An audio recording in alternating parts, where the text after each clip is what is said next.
जय हिंद। आज हम पढ़ेंगे संस्कृत के संस्कृत साहित्य लेखिका, जो कि हमारा चौथा चैप्टर होने जा रहा है संस्कृत में। और ये जो चैप्टर है इसमें हमको मुख्य रूप से पढ़ना है कि संस्कृत का साहित्य लिखने में कौन कौन लेखिकाओं का योगदान है। इसे तो हम लोग सब जानते हैं कि लेखक लोग, ऋषि मुनि लोग लिखे हैं साहित्य को, लेकिन इस चैप्टर में जानना है कि किन किन लेखिकाओं का योगदान है इस संस्कृत के साहित्य को लिखने में। ठीक है ना। ये जो चैप्टर है उतना मजेदार नहीं है, लेकिन इसमें सिर्फ नाम उम जानना है कि कौन कौन लेखिकाएं रहीं, कौन थी लिखने के लिए। ठीक है ना। चलो आ जाओ इधर और दीवार से थोड़ा हट जाओ। हमने इसको करते हैं स्टार्ट। और बता दें, आज थंबनेल नहीं है तो हम ही बता देते हैं कि आज हम इसमें करेंगे क्वेश्चन आंसर। ठीक है ना। क्यों क्वेश्चन आंसर करेंगे इसका। और क्वेश्चन आंसर पर हम लोग ज़्यादा ध्यान देंगे, काहे कि अगर ऐसे पढ़ गए तो याद रहेगा या नहीं भी रहेगा पाठ आपको याद, लेकिन क्वेश्चन आंसर पर मुख्य रूप से ध्यान देना है। और इसमें सब ऐसा ऐसा क्वेश्चन है जो कि हम इस सब में से छांट के लाते हैं। दिख रहा है मोटका इसको में से। ये है क्वेश्चन बैंक। है क्वेश्चन बैंक मतलब 3-4 साल से 5 साल से जितना भी क्वेश्चन पूछा है इस चैप्टर से, 11 से कहा लगी, हाँ वो में है भले, लेकिन 3-4-5 साल में जितना इस चैप्टर से क्वेश्चन आया है वो सब क्वेश्चन हम इस चैप्टर में लाए हैं। इस चैप्टर से सिर्फ कि जौन जौन क्वेश्चन ई पार्ट से पूछता है ना एग्जाम में, सिर्फ वही क्वेश्चन यहाँ लाए हैं। क्वेश्चन समझने के लिए पहले थोड़ा सा हम लोग समझ लेते हैं इस संस्कृत साहित्य लेखिका को, बढ़िया से ध्यान से समझ लेते हैं, फिर क्वेश्चन पर हम लोग चलेंगे। ठीक है ना। तो देखिए सबसे पहले है कि समाज की गाड़ी और पुरुष और नारियों से चलती है। समाज की गाड़ी, अगर समाज को चलाना है तो उसमें जितना हक पुरुष का है उतना नारियों का है, मतलब उतना ही स्त्रियों का हक होना चाहिए, है कि नहीं। दोनों के मेल जोल से समाज की गाड़ी चलता है। साहित्य में भी इन दोनों का समान महत्व है, मतलब साहित्य लिखने में दोनों के महत्व समान है, दोनों के इम्पोर्टेंस समान है ना। दोनों के इक्वल इम्पोर्टेंस है, दोनों के महत्व उतना ही है। आजकल सभी भाषाओं के साहित्य रचना में स्त्रियां भी तत्पर है। आजकल के बात अगर कर लें तो सब भाषाओं के रचना में भी स्त्रियां हैं जो आगे आती हैं, यश प्राप्त कर रही है। संस्कृत साहित्य में, संस्कृतों के साहित्य में प्राचीन काल से मतलब पुराने समय से ही साहित्य की समृद्धि में योगदान थोड़ा बहुत प्राप्त होता है। मतलब पहले उतना तो पढ़ा लिखल नहीं रहती थी, थोड़ा बहुत, लेकिन हमको यहाँ देखने के लिए मिलता है। ठीक है ना। इस पाठ में अति प्रसिद्ध माने कि एकदम फेमस फेमस लेखिका है, समझ में, फेमस फेमस लेखिकाओं के बारे में, अति प्रसिद्ध हैं माने कि बहुत फेमस हैं, उनके बारे में चर्चा है, जो अति प्रसिद्ध हैं, जिनके द्वारा साहित्य को निधि को पूरा योगदान मालूम पड़ता है। मतलब कि जौन जौन लेखिकाओं ने साहित्य मिल के लिखा ना, फेमस फेमस लेखिका, उन्हीं के नाम यहाँ आया है। ठीक है। चलो इसमें खाली नाम याद रखना है सबके। देखना, विशाल संस्कृत साहित्य को विभिन्न कवियों और शास्त्रकारों के द्वारा सजाया गया है। मतलब ये जब विशाल मतलब कि बड़ा संस्कृत के साहित्य है, इसको अलग अलग कवि और शास्त्रकार मिलके सजाए हैं, मतलब उसको बढ़िया से लिखे हैं। ठीक है ना। वैदिक काल के आरंभ से, मतलब वैदिक काल के शुरुआत से शास्त्रों और काव्यों के रचना और संरक्षण में जिस प्रकार से पुरुषों का योगदान था, उसी प्रकार से स्त्रियां भी सावधान दिखी। मतलब शुरू से ही देखो, मतलब वैदिक काल के शुरू से ही शास्त्र और काव्य की रचना में और संरक्षण में, रख रखाव में जिस प्रकार से पुरुष का योगदान था, मतलब जितना सचेत होकर पुरुष लोग लिखते थे ना, शुरू से ही महिला भी उतनी ही सचेत थी लिखने में, है ना। देखो, वैदिक युग में मंत्रों के दर्शन न केवल ऋषिगण बल्कि ऋषि पत्नियां भी हैं। जैसे वैदिक युग में मंत्र के दर्शन, जैसे मंत्र उंत्र लिखे के बात आता है ना, इस समय ऐसे ना है कि खाली ऋषि मुनि लोग लिखे, सिर्फ ऋषि गुण नहीं लिखे, बल्कि ऋषियों की पत्नियां भी लिखी है ना। हाँ। ऋग्वेद में 24, देखो इस सब ध्यान रखना, इस सब नहीं इंपॉर्टेंस रखता है कि कौन लिखे कौन नहीं लिखे, खाली नाम याद रखना और कै गो लिखे जो याद रखना। तो देखो, ऋग्वेद में 24 और अथर्ववेद में 5 स्त्रियां मंत्र दर्शन कराती हैं। मतलब ऋग्वेद में 24 गो और अथर्ववेद में 5 गो स्त्री हैं जो मंत्र लिखी हैं, है ना। उस सब मंत्र के दर्शन हमको कराती हैं। जैसे में हाँ, यमी, अपाला, उर्वशी, इंद्राणी और बागमाणी। ठीक है ना। अपाला हो गया, उर्वशी हो गया, इंद्राणी हो गया, एगो वहाँ पर ही दिया हुआ है यमी। ठीक है, यमी, यमी, अपाला, ये सब दिखेगा जी। रुको तो एक मिनट देखते हैं दिख रहा है कि नहीं। एकदम दिख रहा है, दिखेगा। ये सब देखो कै गो हैं, तो ऋग्वेद में 24 और अथर्ववेद में 5 ऋषि स्त्रियां, ऋषि मुनि लेकिन स्त्रियां, ठीक है ना। जैसे मैं नाम दिया हुआ है 5 गो के यहाँ, हाँ 5 गो नाम दिया हुआ है। बृहदारण्य उपनिषद में देखो, जैसे उपनिषद था ना, कठ, केन, ऐसे उपनिषद था ना सब, वैसे एगो यहाँ है बृहदारण्य उपनिषद में याज्ञवल्क्य की पत्नी मैत्रेयी। हाँ ये याद रखना तुम, यहाँ याज्ञवल्क्य की पत्नी कौन है? मैत्रेयी। अब तुमको जितना मुश्किल हो याद करने में, याद करना तुम्हारा काम है, ठीक है। इनमें कोई लॉजिक नहीं है समझे वाला, आया समझ में? इनमें कोई लॉजिक नहीं है समझे वाला। इस चैप्टर सिर्फ यही है कि संस्कृत के साहित्य में जो पुरुष तो लिखवे किए, ऋषि मुनि तो लिखवे किए, लेकिन कौन कौन स्त्रियां लिखी बस उनका नाम है ना। तो क्या लॉजिक रहेगा? देखो, याज्ञवल्क्य की पत्नी मैत्रेयी दर्शन शास्त्र में रुचि रखने वाली के रूप वर्णन किया है, ठीक है ना। यहाँ से बस याद रखना कि याज्ञवल्क्य की पत्नी मैत्रेयी कौची में लिखे, तो दर्शन शास्त्र में रुचि रखने वाले के रूप के वर्णन किए हैं। याज्ञवल्क्य बने उनकी पत्नी मैत्रेयी आत्मत्व की शिक्षा देती हैं। याज्ञवल्क्य की पत्नी है ना मैत्रेयी, वो कौची कहता, आत्मत्व की शिक्षा देती हैं, ठीक है। तो जनक की सभा में शास्त्रार्थ कुशल गार्गी एक विदुषी के रूप में रहती थी। देखो एक वहाँ आया है गार्गी के नाम, ठीक है ना। गार्गी कहाँ रहती थी? तो जनक की सभा में, ठीक है। देखो, महाभारत में भी जीवन प्रयत्न वेदांतों के अनुशीलन में ऐसा वर्णन मिलता है, ठीक है। महाभारत के जीवन प्रयत्न में, महाभारत में ये सब मिलता है वर्णन। अब चलो आगे चलते हैं। इसमें जब क्वेश्चन आंसर आएगा ना, ऊपर मुख्य रूप से हम लोग ध्यान देंगे। लौकिक संस्कृत साहित्य में 40 कवित्रियां, ये याद रखना है यहाँ से, ठीक है। लौकिक संस्कृत के साहित्य में 40 कवित्रियों और 150 पद साफ साफ मैंने स्पष्ट रूप से इधर प्राप्त होते हैं। क्या गो हुआ है जो याद रखना, ठीक है। 40 कवित्रियों के 150 पद, 40 गो कवित्री लिखी, क्या गो पद? 150 पद साफ साफ रूप से इधर प्राप्त होते हैं। उसमें विजयांका प्रथम है, सबसे प्रथम उसमें विजयांका है। ये विजयांका एगो नाम है बाबू, ठीक है ना। विजयांका प्रथम है और वह श्याम वर्ण की थी, श्याम वर्ण की। श्याम समझते हो न, करिया न गोर, हल्का सांवला, तो वही है, श्याम वर्ण की थी। विजयांका कैसन थी? श्याम वर्ण की थी, सांवली थी। ये आएगा श्याम वर्ण विजयांका वाला। ऐसा इससे स्पष्ट होता है, ऐसा हमको ये बात से पता लगा है। ऐसे कैसे कह सकते हैं कि विजयांका सांवली थी? तो देखो कैसे पता लगा है। नीले कमल के पंखुड़ियों समान श्याम वर्ण की विजयांका को कौन नहीं जानता, ये वो लाइन है, ठीक है ना। ये वो इसे लाइन लिखा हुआ है कि नीले कमल के पंखुड़िए के समान श्याम वर्ण की विजयांका, लिखा हुआ है ना श्याम वर्ण की विजयांका। हाँ, तो यह लाइन से हमको पता लगता है। बेकार ही दंडी के द्वारा उसे सर्व शुक्ला सरस्वती कहा गया, सरस्वती कहा गया, ठीक है। सरस्वती किनको कहा गया है? विजयांका को, ठीक है ना। सर्व शुक्ला सरस्वती किनको कहा गया है? विजयांका को। उसकी काल 8वीं शताब्दी के आसपास अनुमान किया जाता है। विजयांका के काल है वो 8वां शताब्दी के आसपास अनुमान किया लगाया जाता है। अब देखो और नाम आने वाला है। चालुक्य वंश की चंद्रादित्य की रानी विजय भट्टारिका।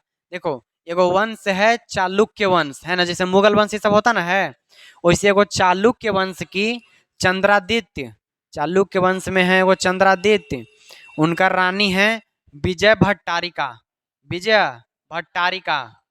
हाँ, विजय भट्टारिका ही विजयांका मानी जाती हैं। हाँ, विजयांका के गवाह नाम मिल गया, विजय भट्टारिका ही विजयांका मानी जाती है। इसके अलावा शीला भट्टारिका, देव कुमारिका, राम भद्रावा आदि दक्षिण भारत के संस्कृत लेखिकाओं के रूप में के पद में प्रसिद्ध है। देखो विजय जो है विजय भट्टारिका मतलब कि विजयांका ही तो प्रथम है। और कौन कौन है जी? देखो कौन है और, शीला भट्टारिका है ना, शीला भट्टारिका, देव कुमारिका, राम भद्रावा, ये सब हैं दक्षिण भारत की संस्कृत लेखिका के रूप में, हाँ साफ साफ रूप से फेमस है। क्या हुआ, कोई दिक्कत? चलो ऐसी नाम वाला है चैप्टर, ठीक है ना। विजयनगर राज्य के राजा संस्कृत भाषा के संरक्षण के लिए प्रयास किए थे। विजयनगर के जो राजा हैं संस्कृत भाषा के संरक्षण में रखाव के लिए प्रयास किए थे। ऐसा विदित है कि उसके अंतःपुर में संस्कृत रचना के कुशल रानियां थीं। ऐसा प्राप्त हमने के होता है कि उनके क्या बोलते हैं, अंतःपुर में संस्कृत के कुशल रानियां, मैंने संस्कृत बढ़िया बढ़िया संस्कृत लिखने वाली रानियां थीं, ठीक है ना। कंपन राय की, हाँ ये याद रखना है यहाँ से, कंपन, हाँ, कंपन राय की रानी गंगा देवी, ठीक है। कंपन राय की रानी गंगा देवी के द्वारा मधुरा विजयम जैसे महाकाव्य को अपने स्वामी के विजय घटना पर रचित कर दिया, ठीक है। इन्होंने, गंगा देवी ने अपन स्वामी के विजय घटना पर एगो मधुरा विजयम लिखा, ठीक है ना, मधुरा विजयम नाम के। कंपन राय की पत्नी गंगा देवी, ये सब तुम ऐसे निकाल के लाइन लाइन ऐसे स्टार का, हाँ ये सब ऑब्जेक्टिव में आएगा। ऐसे लाइन लाइन निकालना, स्टार मार के लिखना। कंपन राय की गंगा देवी मधुरा विजयम लिखें, है ना। कंपन राय की रानी गंगा देवी मधुरा विजयम लिखी, ठीक है।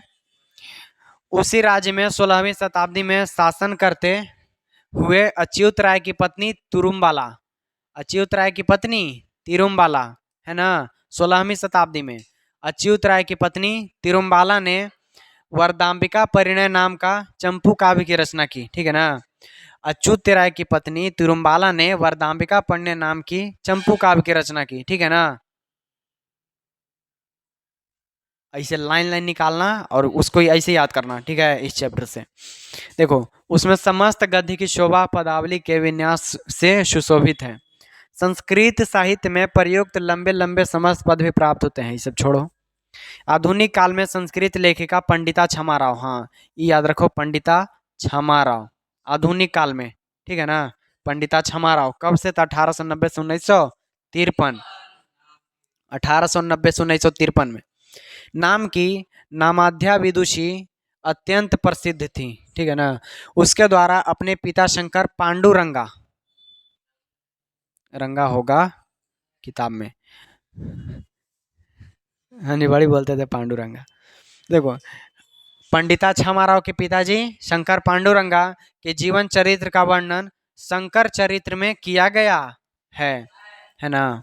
शंकर चरित्र में पांडुरंगा जी के जीवन के चरित्र का किया गया है वर्णन शंकर चरित्र में। तुम लोग बहुत मुस्कुरा रहे हो आज पांडुरंगा पर।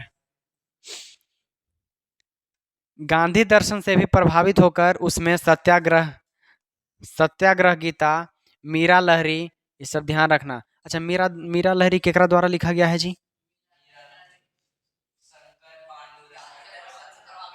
ऐ लिखे कौन है, तो पंडिता क्षमाराव, पंडिता क्षमाराव सत, हाँ पांडुरंगा उनके पिताजी का नाम है। कथा मुक्तावली किसके द्वारा लिखा गया है, कथा मुक्तावली पंडिता क्षमाराव, कौची में लिखल गया है, गांधी दर्शन से प्रभावित होकर ये सब लिखे हैं, ठीक ना। उस पंडिता क्षमा राव जी के पिताजी के चरित्र चित्रण कौची में है, शंकर चरित्र में। उनका पिताजी का नाम शंकर पांडुरंगा। देखो विचित्र परिषद यात्रा, ठीक है, विचित्र परिषद यात्रा, ग्राम्य ज्योति इत्यादि अनेक गद्य पद गद्यों की रचना की है पंडिता क्षमाराव ने, है ना।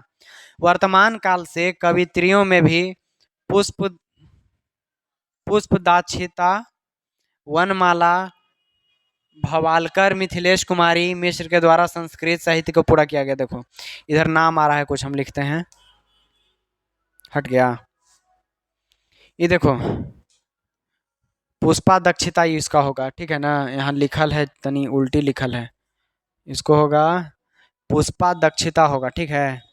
पुष्पा दक्षिता, वनमाला, भवालकर, मिथिलेश कुमारी मिश्र के द्वारा संस्कृत साहित्य को पूरा गया है। जितना जितना हम किए हैं ना इसे रंग दिए हैं, वनमाला, भवालकर, मिथिलेश कुमारी, सब ये सब है ना, जो सब नाम है, ठीक है। इसको हम निकाल के देंगे, ठीक है, इसको अब चलो हम निचलते हैं।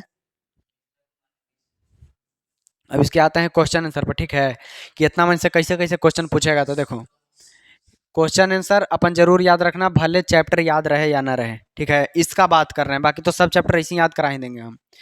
सर्व शुक्ला सरस्वती किसको कहा गया है? सर्व शुक्ला सरस्वती किसको कहा गया है? विजयांका को। किसको? क्यों कहा गया है? देखो, सर्व शुक्ला सर्व शुक्ला सरस्वती विजयांका को कहा गया है। लौकिक संस्कृत में विजयांका की भूमिका सराहनीय है। एक असाधारण लेखिका की पराकाष्ठा से प्रभावित होकर ही दंडी ने उसे सर्व शुक्ला सरस्वती कहा। इनको सर्व शुक्ला सरस्वती कौन कहे? दंडी ने, है ना, दंडी ने उनको सर्व शुक्ला सरस्वती कहा। विजयांका श्याम वर्ण की थी, ठीक है ना, मैंने सांवली थी, लेकिन उनकी जो कृतियां थी वो ज्योतिर्मय थी, है ना, ज्योतिर्मय एकदम भग भगा के इंजोरा कर दे वाला ज्योतिर्मय थी। नील कमल की पंखुड़ियों की तरह विजयांका अपनी रचना में अद्भुत लेखन कला आभा बिखेरती हैं, ठीक है ना। सर्व शुक्ला सरस्वती सरस्वती किसको कहा गया है? विजयांका को। हाँ देखो, इस पाठ से हमें क्या संदेश मिलता है, ये अपन मन से लिखना है, ठीक है, अपन मन काम नहीं करेगा ना। तो यहाँ देखो, इस पाठ के द्वारा संस्कृत साहित्य के विकास में महिलाओं के योगदान के बारे में बताया गया है। वैदिक युग से आधुनिक समय तक ऋषिकाएं, कवित्री, लेखिकाएं संस्कृत साहित्य के संवर्धन में अतुलनीय सहभागिता प्रदान करती हैं। माने कि स्त्री लेखिका है ना, लेखिकाओं के बारे में, ऋषिकाएं, कवित्री, सब के बारे में तुमको इसमें लिख देना है, ठीक है। संस्कृत भाषा के उन्नयन एवं पल्लवन में पुरुषों के समतुल्य महिलाएं भी चलती रहीं। माने कि जितना हिसाब से पुरुष के मिलता था ना वैल्यू, जितना उनका योगदान है लिखने में, उतना महिलाओं का भी योगदान है, ये है, ठीक है। अगला है क्वेश्चन, संस्कृत साहित्य लेखिका पाठ का 5 वाक्यों में परिचय दें, ठीक है। इसका परिचय देखना, माने कि एकदम शॉर्ट नोट लिखना है, शॉर्ट एकदम समरी लिखना है। देखो क्या कहेंगे कि संस्कृत की सेवा जिस प्रकार पुरुषों ने की है उसी प्रकार महिलाओं ने भी, है ना, जैसे संस्कृत की सेवा पुरुष ने किया उसी प्रकार महिलाएं ने भी वैदिक युग से आज तक इसमें भाग लिया है, ठीक है। प्रायः इस विषय की उपेक्षा हुई है। प्रस्तुत पाठ में संक्षिप्त रूप से संस्कृत के प्रमुख लेखिकाओं का उल्लेख किया गया है। यही ना बताया गया है, मुख्य रूप से इसमें बताया गया है कि संस्कृत के साहित्य में कौन कौन लेखिकाओं का योगदान है, फेमस के, उनके योगदान संस्कृत साहित्य के इतिहास में अमर है। उनका जो योगदान है वो संस्कृत के साहित्य में अमर है ना। सब दिन पढ़ेंगे इसको। ये तो हम लोग को चैप्टर से ही पता लग जाता है कि चैप्टर में क्या है, संस्कृत साहित्य लेखिका, है ना। क्या चैप्टर है? देखो, शास्त्र लेखन एवं रचना संरक्षण में वैदिक कालीन महिलाओं के योगदान की चर्चा करें। देखो, वैदिक काल में शास्त्र लेखन एवं रचना संरक्षण में पुरुषों की तरह महिलाओं ने भी काफी योगदान दिया। ये लाइन तुम हमेशा लिखना, आएगा ना ये सब, ये वाला क्वेश्चन, तो ये हमेशा लाइन लिखना तुमको एक, हाँ मैंने जोन में दिखेगा, जोन में जैसे लगेगा ना, वो ये लाइन एगो जरूर लिखना, अपने से सोच के जरूर एगो गढ़ के लिखना। ऋग्वेद में 24 और अथर्ववेद में 5 महिला, ऋग्वेद में 24 गो और अथर्ववेद में 5 महिला का योगदान है। कौन है? तो यमी, अपाला, उर्वशी, इंद्राणी और वागम्भृणी, ठीक है। वहाँ बागम था ना, वो बागम्भृणी है, ठीक है, ये वाला वागम्भृणी। वैदिक कालीन ऋषिकाएं भी मंत्रों की दर्शिकाएं थी, ठीक है ना। ये याद रखना, ऋग्वेद में क्या गो है? तो 24 गो, अथर्ववेद में 5 महिला। संस्कृत साहित्य में दक्षिण भारतीय महिलाओं के योगदान का वर्णन करें। दक्षिण भारतीय की कौन कौन महिलाएं थी जो उनका योगदान करना है? तो देखो, चालुक्य वंश की महारानी विजय भट्टारिका ने विजयांका की रचना कर लौकिक संस्कृत साहित्य में महत्वपूर्ण योगदान दिया। लगभग 40 दक्षिण भारतीय महिलाओं ने, इसको ऐसे लिख देते हैं, 40 गो दक्षिण भारत के महिलाओं ने 105 संस्कृत काव्यों की रचना की। 105 है कि 150 था? 150 था, 150 लिख लहू है।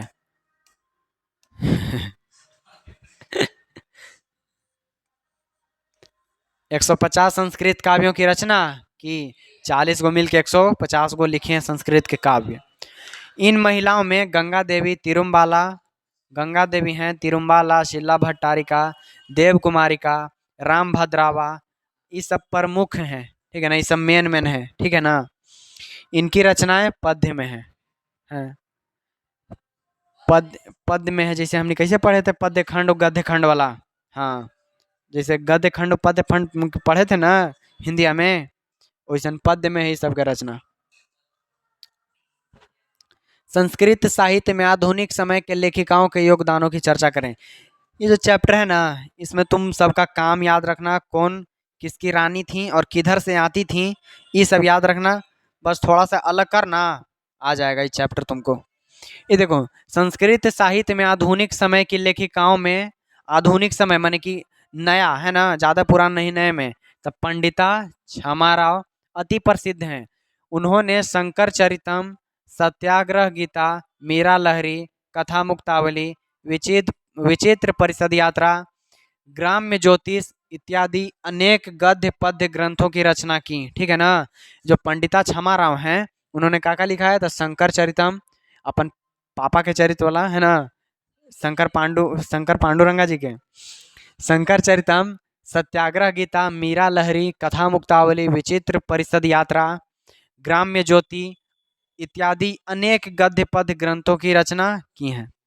वर्तमान काल में कवित्रियों में पुष्पा दीक्षित, वनमाला भवालकर, मिथिलेश कुमारी मिश्र आदि प्रतिदिन संस्कृत साहित्य को समृद्ध कर रही हैं, मतलब ये सब अभी लिख रही हैं, ठीक है ना। तो ये सब है इसमें क्वेश्चन।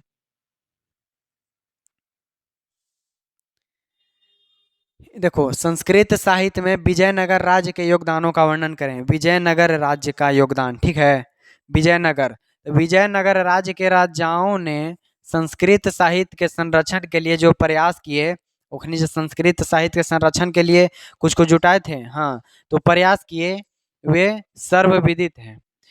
उनके अंतपुर में भी संस्कृत रचना में कुशल रानियां हुई, है ना, उनके पास अंतपुर में कुशल रानियां हुई।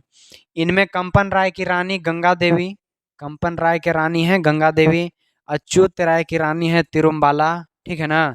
ये सब फेमस हैं, ये दोनों फेमस हैं।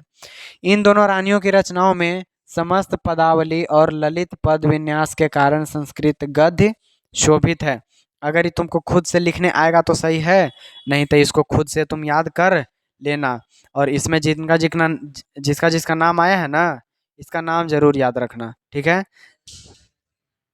चैप्टर वा, हाँ, ये थोड़ा हार्ड है, बहुत नहीं, बस इसका खाली नाम याद रखना है तुमको, ठीक है। इसका नाम याद रखना, बाकी इसमें ज़्यादा कुछ नहीं है, और बाकी सब तो है। कनगोजर के अगर एगो टांग टूटेगा तो लंगड़ा हो जाएगा, वैसे तो नहीं कनबोजर बन जाओ, ऐसे कनगोजर ना रहता है ऐसे जी, ऐसे कनबोजरवा, हाँ,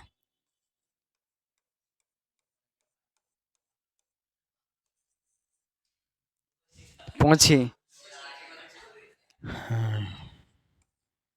ये कनगोजर है, और कनगोजर के अगर एक टांग टूट जाएगा तो ये लंगड़ा हो जाएगा थोड़ी है ना, खाली रहना चाहिए, ठीक है। तो नहीं कनगोजर बन जाओ, अगर तनी मनी लंगड़ाबो करेगा तो एक आध गो टांग टूट गया तो लंगड़ा नहीं हो पाएगा, समझा।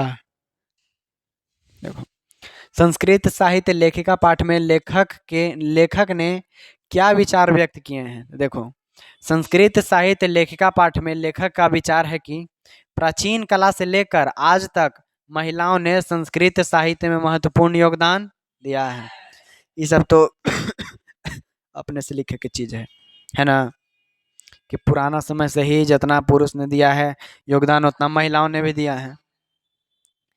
ये सब छोटा मोटा परीक्षा पास करने के लिए तो उन्हीं के कॉमन सेंस पे काफ़ी होना चाहिए, है ना, कॉमन सेंस लगाना दबा के।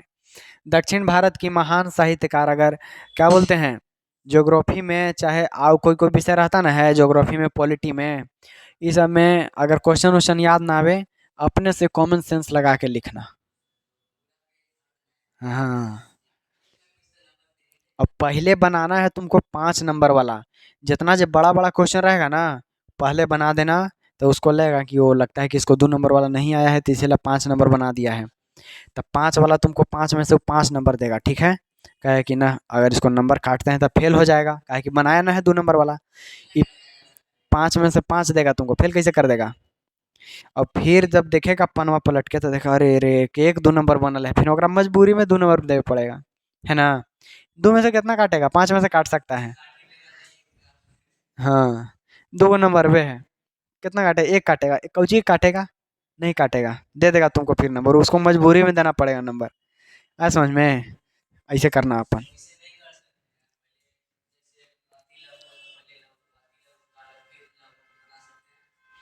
जोन मन तोन बनावो, लेकिन हम कहते हैं कि सबसे पहले बढ़कन बनावो। क्वेश्चन आंसर दे दो, बना दो, क्वेश्चन आंसर दे के बना दो। हम्म। हाँ, ज्यादा बिखेरना नहीं। अपन जैसे 5 नंबर वाला है, सब एक तरफ कर लिए अलगे अलगे करके। जितने साफ बनाओगे उतने साफ से वो चेक करेगा, उतने होकर मन खुश हो जाएगा, दे देगा नंबर। देखो, ये तो बताएं अभी कि जितना पुरुष के योगदान है उतना महिला के भी योगदान है। दक्षिण भारत की महान साहित्यकार महिलाओं ने भी संस्कृत साहित्य को समृद्ध बनाया। मतलब कि उत्तरी भारत के तो बने हुए किए, लेकिन दक्षिण भारत के भी महिलाओं ने भी संस्कृत साहित्य में अपना योगदान दिया। संस्कृत साहित्य लेखिका पाठ के आधार पर लेखक के संदेश को स्पष्ट करें, वही तो है शायद। संस्कृत साहित्य लेखिका पाठ में लेखक का स्पष्ट संदेश है कि महिला और पुरुष दोनों का योगदान से ही समाज की गाड़ी चलती है। साहित्य में भी दोनों का समान महत्व है। इस पाठ में अति प्रसिद्ध लेखिकाओं की चर्चा है, जिन्होंने साहित्य रूपी खजाने को भरने में अपना योगदान दिया है। मतलब साहित्य को लिखने में अपना योगदान दिया है, बस। अब देखो, दो क्वेश्चन के एगो आंसर। संस्कृत में पंडिता क्षमा राव का योगदान का वर्णन करें। संस्कृत साहित्य के संवर्धन में पंडिता क्षमा राव के योगदान का उल्लेख करें, ठीक है ना। आधुनिक काल की लेखिका क्षमा राव, माने कि पंडिता क्षमा राव ने अपने पिता शंकर पांडुरंगा, जो महान विद्वान थे, उनका जीवन चरित्र शंकर शंकर चरितम की रचना संस्कृत में की। साथ ही उन्होंने सत्याग्रह गीता, मीरा लहरी, कथा मुक्तावली, विचित्र परिषद यात्रा, ग्राम्य ज्योति इत्यादि अनेक गद्य और पदों की रचना कर संस्कृत को धन्य किया, ठीक है ना। ये सब लिखी, ये पंडिता क्षमा राव के योगदान था, ठीक है। पंडिता क्षमा राव जो थी, वो अपन पिताजी शंकर पांडुरंगा, जो कि एगो बढ़िया विद्वान थे, उनके जीवन के चरित्र पर, माने उनका जीवन कैसन था, उस पर एगो, कहाँ गया लिखल है जी। हाँ, शंकर चरितम की रचना की। और उनके बाद सत्याग्रह गीता, मीरा लहरी, कथा मुक्तावली, विचित्र परिषद यात्रा, ग्राम ज्योति, ये सब की रचना की पंडिता क्षमा राव ने, ठीक है ना। ये पंडिता क्षमा राव का योगदान था। तिरुमबाला किसकी रानी थी और उसके किस प्रकार से काव्य की रचना की थी। तिरुमबाला किनका रानी है जी। तिरुमबाला जो है वो अच्युत राय की रानी थी, ठीक है ना। अच्युत राय की रानी थी। और उसने वरदाम्बिका वरदाम्बिका, कौन ची है जी, परिणय होगा कहीं नहीं, वरदाम्बिका परिणय नामक प्रौढ़ चंपू काव्य की रचना की, मैंने पुराना एगो चंपू काव्य, जो तिरुमबाला थी अच्युत राय की रानी थी, वरदाम्बिका परिणय लिखी, ठीक है ना, जो कि एगो चंपू काव्य है, ठीक है। ये वरदाम्बिका के, ये तिरुमबाला के रचना है। विजयांका कौन थे और उनका समय क्या माना जाता है। विजयांका लैखिक संस्कृत साहित्य की प्रथम कल्पा है। उनका काल 800 से 800 के आसपास माना जाता है, ठीक है ना। उनका काल 8वीं शताब्दी के आसपास, उनका काल 800 के आसपास माना जाता है, ठीक है ना। 800 के वहाँ जो लिखा होगा ना, वही होगा। 8वीं शताब्दी था, हाँ तो वही 800 माने कि 8वीं शताब्दी के आसपास, 8वीं शताब्दी।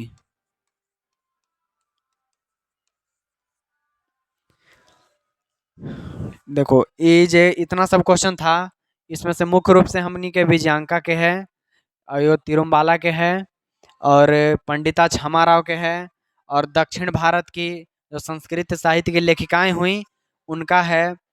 कुल मिलाकर ये जो चैप्टर है, इस चैप्टर से हमको ही समझ में आता है कि संस्कृत के साहित्य में जितना योगदान पुरुष का रहा, जितना ऋषि मुनियों का रहा, उतना ही ऋषिकाओं का भी रहा, ठीक है ना, लेखिकाओं का भी रहा। तो चलो, उसी में हमनी के कुछ कुछ फेमस लेखिका हुई, उनके नाम का इमें वर्णन था चैप्टर में। इसका जो अगला चैप्टर रहेगा, अगला चैप्टर का नाम है भारत महिमा। वो बहुत ही मज़ेदार चैप्टर है। ऐसा न कि इसके लिए हम इसको छोड़ दें, इसको याद रखेंगे, एक लाइन में इसको याद करेंगे चैप्टर के, लिख लेंगे नाम, कि कौन राजा हैं, कौन उनकी रानी है, उनको क्या लेख है, बस यही ना है जी इसमें। मान लो कि हम खाली लेखक परिचय याद कर रहे हैं कोई के, कौन उनके पति हैं, जैसे लिख लिए में कि अच्युत राय लिख लिए, उनकी रानी तिरुम्बाला, कौची लिखी जी, तब बरदाम्बिका पन्ना, हो गया। ऐसे तो याद रखना है। अब परीक्षा में अपन कॉमन सेंस लगा के लिखना है, ठीक है ना।